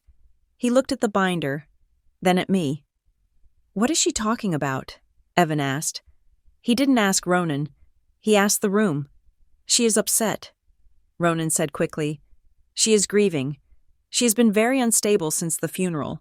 We have tried to get her help, but she refuses. I am not unstable. I said, my voice steady. I felt a tremor in my hands, but I pressed them flat against the table to hide it. If I cried, if I raised my voice, Ronan won. He needed the unstable Leah narrative to make this work.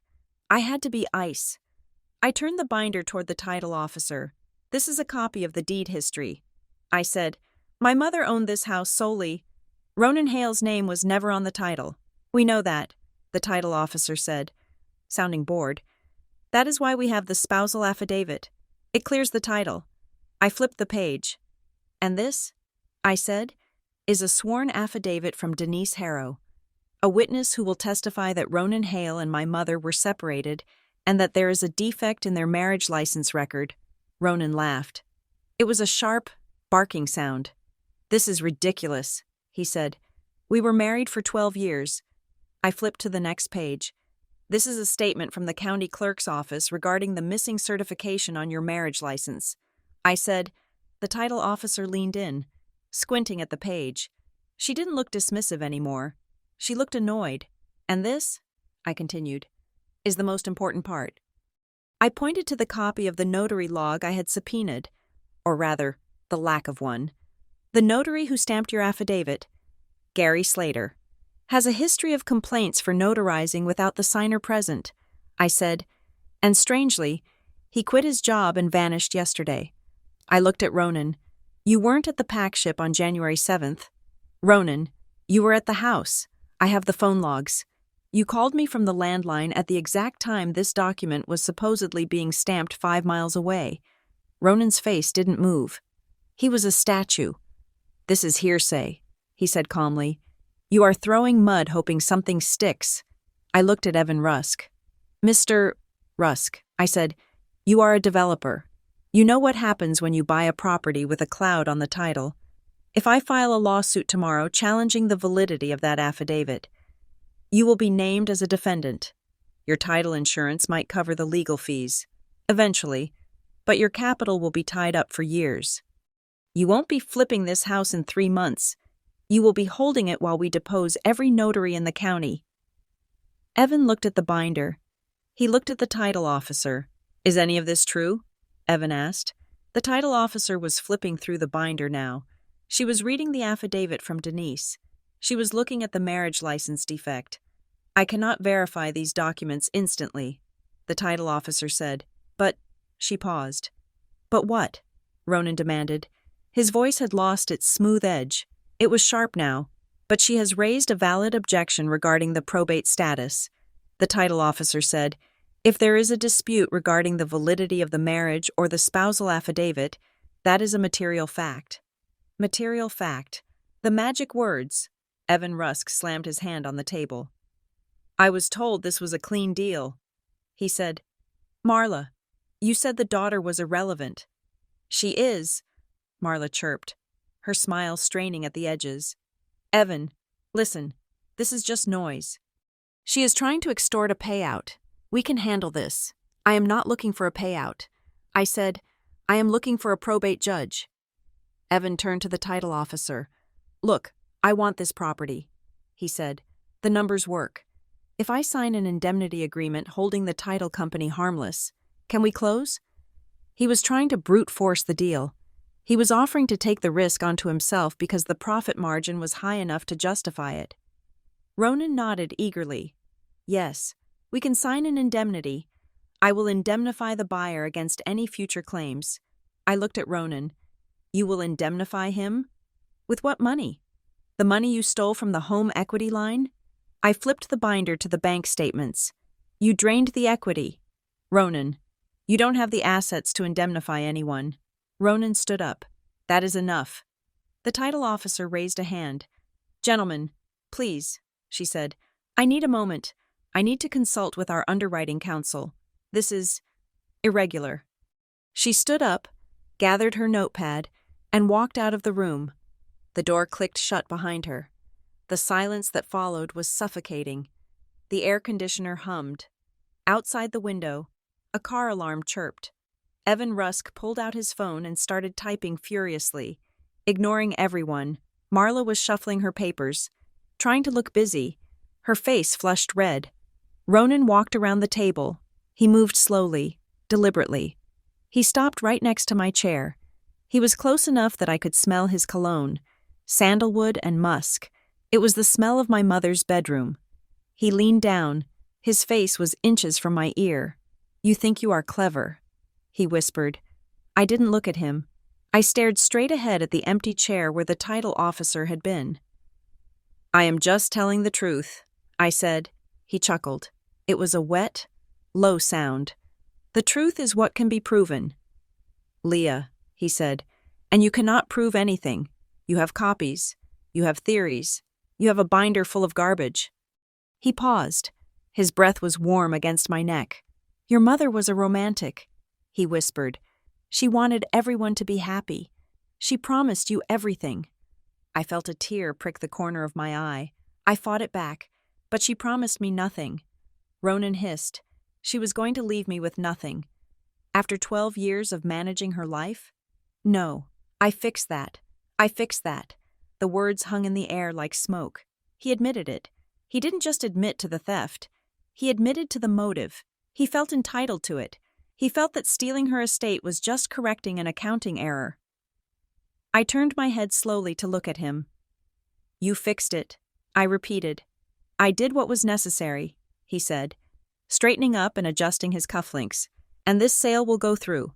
Because the world belongs to people who act, Leah, not people who wait for permission. He walked back to his seat and sat down, looking pleased with himself. My hand moved to my pocket. I pulled out my phone. I didn't have a recording of his whisper. He was too smart for that. He had spoken too low. But I had something else. I tapped the screen. I turned the volume all the way up. I looked at Evan Rusk. Mr. Rusk, I said, before the officer comes back, you should hear this. I pressed play. Marla's voice filled the room. Tinny but clear. Leah? She is a mess. Emotionally attached but not legally relevant. She is making noise because she wants a payout. But she has no standing. Ronan has handled everything. Marla froze. Her mouth opened. But no sound came out. Then Evan's voice from the recording. Is she going to be a problem at closing? I don't like drama. Marla. Then Marla again. She won't be there. We are doing a remote signing. Ronan is signing everything. I stopped the recording. I looked at Marla. Not legally relevant? I asked. Marla looked at Evan. Evan, that was a private conversation. It was a conversation where you admitted you knew I was contesting the sale, I said, and you failed to disclose that to the buyer. That is professional misconduct. Marla, you could lose your license. Evan looked at Marla with pure disgust. You told me she was a tenant, he said. You didn't tell me she was an heir making a claim. I pulled one last piece of paper from the binder. And there is this, I said. I slid the Metropolitan Life timeline across the table to Evan. My mother changed her life insurance beneficiary to me on November 1st. I said, on December 20th, 2 weeks before she died, while she was on morphine. A change request was submitted, moving it back to Ronan. I pointed to the paper, the witness on that change form. The same notary, Gary Slater, the one who has disappeared. I leaned forward. This isn't a messy probate. Mr. Rusk, this is a RICO case waiting to happen. There is a pattern of fraud here: insurance fraud, bank fraud, title fraud. If you buy this house, you aren't buying an asset. You are buying a piece of evidence. Evan picked up the paper. He read it. He looked at Ronan. Ronan was staring at me. His face wasn't smug anymore. It was tight. His eyes were dark holes. He realized he had miscalculated. He thought I was weak. He thought I was just sad. He didn't realize that grief burns away the fear of consequences. The door opened. The title officer walked back in. She looked different. Her shoulders were stiffer. She wasn't carrying her stamp anymore. She stood at the head of the table. "Gentlemen, Ms. Collins," she said. "We are ready to sign," Ronan said, picking up his pen. "We are not," the title officer said. She placed her hands flat on the table. "I have spoken with legal counsel. Given the documents presented by Ms. Collins, and the questions raised regarding the spousal affidavit and the pending probate petition, Northbridge Title cannot insure this transaction at this time." Ronan stood up so fast his chair tipped over backward. "This is absurd," he shouted. "You have a valid contract. We have a contract based on a representation of clear title." The officer said calmly, "The title is not clear. There is a credible cloud on the ownership until a probate court rules on the validity of the affidavit and the marriage license. We are issuing a hard stop." She looked at Evan. "Mr. Rusk, I'm returning your earnest money deposit. We are canceling the file." Evan Rusk stood up. He buttoned his jacket. He didn't look at Ronan. He looked at Marla. "Lose my number," he said. He walked out of the room. Marla scrambled after him. "Evan, wait, let me explain." The door swung shut, leaving me alone in the room with Ronan and the title officer. The title officer began gathering the papers. She swept the deed, the affidavit, the settlement statement into a pile. "I am sorry. Mr. Hale," she said, "we cannot proceed." Ronan stood there. His chest was heaving. His face was a mask of fury. He looked at me. I met his gaze. I didn't flinch. I didn't look away. "You promised me nothing. I thought, and that is exactly what you're getting." Ronan reached down and picked up his briefcase. He snapped the latches shut with a violent click. He leaned across the table. "You think you won?" he asked. His voice was ice cold. "I stopped the sale," I said. "For today." He said. He smiled. It was the scariest thing I had ever seen. It wasn't a smile of defeat. It was a smile of adaptation. "There are other title companies. Leah," he said. "There are other buyers. There are private contracts." He turned to the title officer. "If you won't close it, someone else will. Then we will sign somewhere else," he said. He turned and walked out the door, his footsteps echoing down the hall. I stood there, clutching my binder. My knees felt like water. I sank into the chair. The title officer looked at me. She looked tired. "He is going to try again," she said quietly. "I know." I said, "You need that court order," she said. "I can only stop him here. I can't stop him from going to the next town over." "I know," I repeated. I looked at the empty table. The battle was won. But the war wasn't over. Ronan wasn't giving up. He was just moving the battlefield. I picked up my phone. I texted Camila, "Deal dead. For now. He's looking for a new closing table." I walked out of the office. The sun was trying to break through the clouds. But it wasn't strong enough. It was still gray. I had bought us time. Maybe a day, maybe two. But as I walked to my car, I heard Ronan's whisper in my head. I fixed that. He wasn't done fixing things. And next time, he wouldn't let me walk into the room. I got into my car and locked the doors. I checked the rearview mirror. Ronan's car was gone. He was already moving. He was already planning the next step. I started the engine. I wasn't going back to the rental. I needed to find the one thing that would stop him permanently. I needed the trust document. And I had a terrible feeling I knew where he had hidden it. The conference room felt like a vacuum after the airlock had been cycled. The title officer had retreated into her office, presumably to type up a formal rejection of the file, leaving the door slightly ajar. The silence was not peaceful. It was heavy. vibrating with the kinetic energy of a deal that had just slammed into a brick wall. Marla Vance was frantically stuffing papers into her oversized tote bag, her face a mask of blotchy red frustration. She would not look at me. I had become invisible to her the moment I ceased to be a nuisance and became a liability.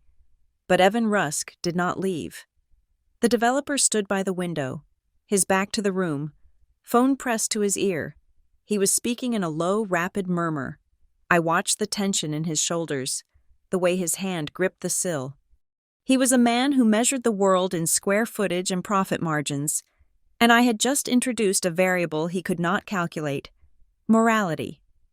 Ronan sat in his chair, staring at the polished mahogany table. He was not looking at his phone. He was not looking at Marla. He was looking at nothing. His jaw set so hard I could see the muscle feathering beneath the skin. He looked like a general who had lost a skirmish but was already mentally repositioning his artillery for the next barrage. Evan ended his call and turned around. He slid his phone into the inner pocket of his suit jacket and walked toward me. He did not look angry. He looked weary. He pulled a chair out, not the one he had been sitting in, but the one next to me, and sat down. He leaned in, invading my personal space with the scent of mints and expensive wool. "Leah," he said. His voice was soft, reasonable. It was the voice of a man trying to talk a jumper off a ledge. I did not turn my body toward him. I kept my eyes on the binder in front of me. "Mr. Rusk," I said. "Look," he said, "I am a businessman. I deal in realities. And the reality is, you have created a mess, a very expensive, very time-consuming mess. I created nothing." I said, "I exposed a mess that was already there." Evan sighed. He rubbed his temples. "Okay, sure, you exposed it. But let's look at the end game here. You stop the sale today. Great. You win the battle. But do you have the money to fight the war? Do you have $20,000 for a probate retainer? Do you have the cash flow to pay the mortgage on this place while it sits in limbo for 2 years? Because Ronan does. He can wait you out. He can bleed you dry in legal fees before a judge ever rules on that marriage license." I felt a cold knot in my stomach. He was right. I had $86 in my checking account. "What is your point?" I asked. "My point is that there is a way to resolve this that benefits everyone," Evan said. He lowered his voice even further, glancing at Ronan, who seemed lost in his own dark thoughts. "I can offer you a settlement," Evan said.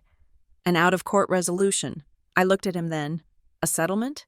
Call it a consulting fee," he said smoothly, "or a relocation assistance package.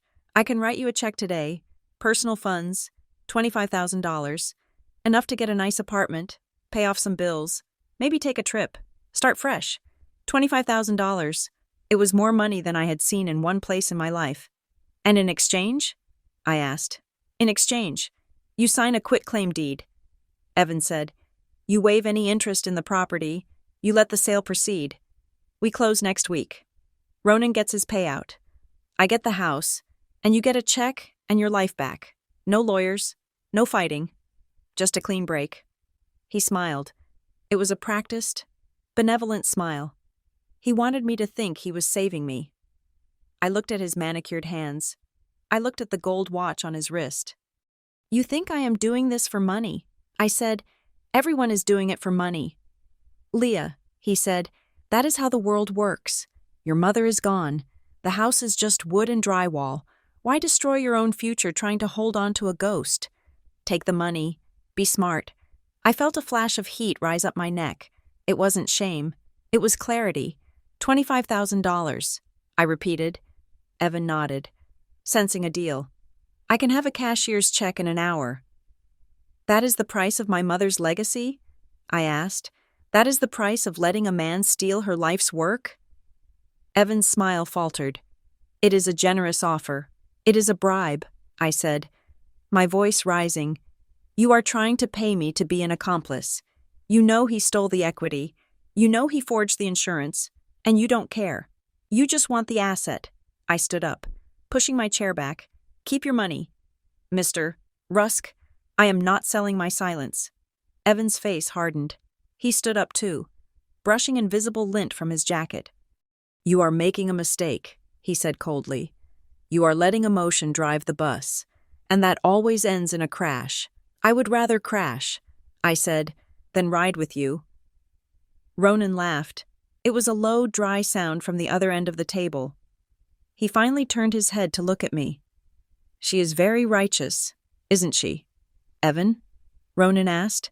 He stood up slowly, picking up his leather portfolio. He walked over to us. He didn't look defeated anymore. He looked contemptuous. "You always were dramatic." "Leah," Ronan said, "even as a teenager, everything had to be a tragedy. I am not the one who committed fraud." "Ronan," I said. He stepped closer. His eyes were flat, devoid of the warmth he used to fake so well. "You talk about her legacy," he said. "Do you know what her legacy was? Debt, anxiety. She was afraid of everything. Leah, she was afraid of spending money. She was afraid of living. I spent 12 years trying to get her to enjoy her life, to travel, to invest. And she fought me every step of the way." "That is a lie," I said. "She was happy. Until she got sick. Until you started isolating her. She was tired." Ronan spat. "She was tired of the house. She was tired of the maintenance. She wanted me to have the freedom to start over. She told me that, 'Ronan, if anything happens to me, promise me you won't get stuck in the past.'" He leaned in, his voice dropping to a whisper that sounded like a snake moving through dry leaves. "And you? You are just trying to live off a dead woman. You never launched. Leah, you never built anything of your own. So you cling to this house because without it, you are nothing. You are a 33-year-old failure waiting for an inheritance to save you." The words hit me like physical blows. Failure, parasite. He was twisting it. He was taking my grief and turning it into dependency. He was rewriting the story so that he was the liberator and I was the leech. "My mother did not want you to have this house," I said, my voice shaking. "She left a letter. She left a trust." "A letter?" Ronan scoffed. "A scribbled note from a woman on morphine?" "That is not a legal document. Leah, that is a hallucination." He checked his watch. "I am done here. Enjoy your victory today. It bought you 24 hours, but the clock is ticking, and I am very good at time management." He turned to Evan. "Walk with me. Evan, we have options to discuss." They walked out of the room together. Marla scurried after them like a frightened mouse. I was alone again. I sank back into the chair. My legs were trembling uncontrollably. The adrenaline was crashing, leaving me cold and nauseous. "You never launched." I closed my eyes. I could hear my mother's voice. "You are the only thing in this world that is truly mine." Ronan was wrong. This wasn't about the house. It wasn't about the wood and the drywall. It was about the truth. He wanted to define who she was. He wanted to paint her as a weak, fearful woman who needed him to fix her mistakes. But I knew the truth. She was a fighter. She had hidden a key. She had written a letter. She had built a fortress of paper to protect me, even when she could barely lift her head. I opened the binder. I turned to the copy of the letter I had found in the safe deposit box. I read it again. I had read it 100 times, but I needed to feel her words now. I feared that if I made a big show of changing the will, he would turn paperwork into a weapon. I scanned down the page. I left breadcrumbs instead. I read the next line. I had skimmed it before, focusing on the trust information. But now, in the quiet of the conference room, a phrase jumped out at me. "The trust documents are with a lawyer he doesn't know about. But if something happens to the lawyer, or if the papers vanish, remember the second key. If the papers vanish, it means he found them first, but he won't find the backup." The second key, I froze. I had found a key. The key to the safe deposit box at Briar Glen Mutual. That was key number 1. But she wrote, "Remember the second key." I thought back to the jewelry box. I had found the bank key taped under the velvet. Was there another one? No, I had torn that box apart. He won't find the backup. My mother was a librarian. She organized things. She categorized. Where do you keep a backup? Not in the same place as the original.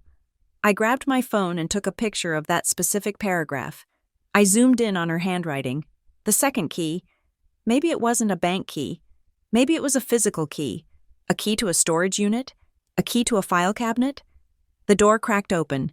The title officer walked in. She looked sympathetic, but guarded. "Ms. Collins," she said, "I need to close the room." I stood up, gathering my binder. "Thank you," I said. "Thank you for listening." She nodded. "You raised serious questions. I couldn't ignore them. But I need to warn you." "Warn me?" "We stopped this closing," she said. "But Northbridge is just one company. Ronan Hale has the original deed. He has the affidavit. He has a motivated buyer. What can he do?" I asked. "He can go to a different title company in the next county." She said, "One that isn't as thorough, one that doesn't know about the probate dispute. Or what? Or he can do a private closing." She said, "A contract for deed, or a cash sale where the buyer takes the title subject to any defects. If Evan Rusk wants the property bad enough, they can sign a contract on a napkin at a diner, exchange the cash, and record the deed later. Once that deed is recorded, even if it is flawed, the house is sold. You would have to sue to reverse it, and that takes years. So he can still sell it?" I asked, "unless you get a court order enjoining the sale." She said, "A lis pendens is a warning, but a temporary restraining order is a wall. You need a judge to sign an order prohibiting the transfer of the asset, and you need it fast." "How fast?" "By tomorrow," she said. "Because if I were him, I would be driving to a notary right now to sign a quitclaim deed to an LLC before you can get a docket number." I felt the panic rising again. "Go," she said gently. "Go to your lawyer." I ran out of the room. The lobby was empty. I pushed through the glass doors into the parking lot. The air was damp and cold. Biting through my thin blazer, I saw Ronan. He was standing by his car, a sleek black sedan parked at the far end of the lot. He was on the phone. I stopped behind a pillar, my heart hammering. He was speaking loudly. He was angry but controlled. "It is a hiccup. Nothing more," he was saying. "The girl made a scene. The title officer got cold feet. It happens." He paused, listening. "No. We don't need Northbridge. I have a contact at Liberty Title in the next town. Or we can structure it as a land trust transfer. I don't care how we paper it. I just want the funds wired." He laughed. It was a dark, confident sound. "Don't worry about her. She is out of ammo. She played her big card. She won't keep up. She doesn't have the stamina. She won't keep up." He sounded so sure. He had done this before. The way he spoke about structuring it and land trust transfers, this wasn't the vocabulary of a grieving husband. It was the vocabulary of a predator who had stripped carcasses before. I realized then that I wasn't his first victim, maybe not even his second. He got into his car. The engine roared to life. He peeled out of the lot, driving aggressively, heading toward the highway. He was going to the next town. He was going to sell the house today, one way or another. I ran to my car. I needed to call Camilla. I needed to tell her about the second key. My phone buzzed. It wasn't a call. It was a text. I looked at the screen. Unknown number. I frowned. I didn't recognize the area code. It was local, but not a number I knew. I opened the message. It was an image. My breath caught in my throat. It was a photo of a manila envelope lying on a dark wooden desk. The lighting was bad, like it had been taken in a hurry with a flash, but the handwriting on the envelope was unmistakable. The Elena Collins Trust, dated October 21st. It was the missing trust document, the binder, the Holy Grail. I stared at the screen, my hands shaking so hard I almost dropped the phone. It existed. It hadn't been destroyed. I scrolled down. There was a text message underneath the photo. He didn't find everything. If you want the rest, don't go home. I stared at the words. Don't go home. Who was this? Gary Slater? The missing notary? Denise? Or someone inside Ronan's circle who had grown a conscience? I typed back frantically. Who is this? Where are you? The 3 dots appeared, then disappeared. Then a new message. Meet me at the old depot. 30 minutes. Come alone. The old depot. the abandoned train station on the west side of town. It was a desolate place, a place where bad things happened. But that envelope, that was the proof. If I had the trust document, I could prove I was the trustee. I could walk into any court, any title office, and shut Ronan down instantly. My phone rang. It was Camilla. I answered, putting it on speaker as I fumbled with my keys. Camilla. I have a lead, I shouted. Leah, listen to me, Camilla said. Her voice was urgent. I just got off the phone with the clerk. The judge read our motion. He is skeptical about the marriage license defect, but he is willing to hear us on the probate issue. When? Tomorrow morning. Camilla said, 8:30? An emergency hearing. But Leah, he said the current evidence is thin. The notary log is good, but it's circumstantial. To get a temporary restraining order that actually freezes the assets, we need something that ties Ronan directly to the forgery. Or proof that the property is already in a trust. I have it, I said. Or, I'm getting it. What do you mean? Someone just texted me. I said, a photo of the trust document. The original. Who? Camilla asked sharply. I don't know. Unknown number. They want me to meet them. Where? The old depot. Leah. No, Camilla said. Absolutely not. That sounds like a trap. Ronan is desperate. If he knows you are getting close, it's the only way. Camilla, I said, you just said we need the trust document to win tomorrow. If I don't get it, he sells the house this afternoon. It is dangerous, Camilla warned. Call the police. Have them escort you. I can't. I said, the text said, come alone. If I bring cops, they might spook. Leah, I will be careful. I said, I will stay in the car. But I have to go. This is it. Camilla.